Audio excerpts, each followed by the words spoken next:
Pressure is on to get Biden to fulfill a campaign promise before he leaves office. It's been almost 10 years since a white supremacist was welcomed into a South Carolina church and opened fire, killing 9 people in a Bible study, including the Reverend Sharon Risher's mother, 2 cousins, and childhood friend. When the shooter, Dylan Roof, was sentenced to death in 2017, Risher believed he deserved to die. Over time, she reconnected with her faith and found a way to forgive him.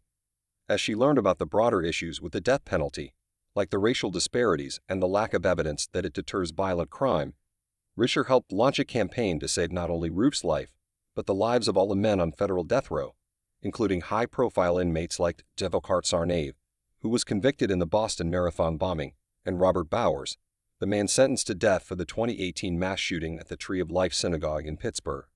Risher, who serves on the board of Death Penalty Action, hand-delivered a letter to the White House in June urging President Joe Biden to commute their sentences, but received no response.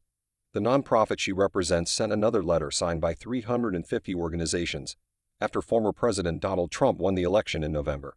They have not received a response. Her group plans to send a 4th letter next month as the window runs out for Biden to grant clemency.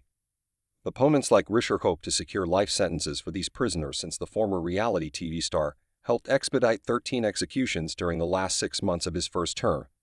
No federal executions have happened during Biden's presidency, which ends January 20, 2025. We're afraid that if Biden doesn't step in, that this will happen again, Risher said. Death Penalty Action is among hundreds of advocacy groups pressuring Biden to fulfill a promise he made on the campaign trail to end the federal death penalty and prevent Trump from initiating another series of executions. They pleaded with Biden through letters, petitions, and protests to commute the sentences of all 40 men on federal death row. The last woman on federal death row was executed 8 days before Trump left office. There's precedent at the state and federal level for mass 11th-hour commutations, but given Biden's record on clemency, it's unclear if he'll take action.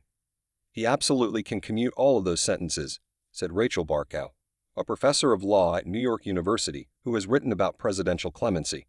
I just don't know if he will.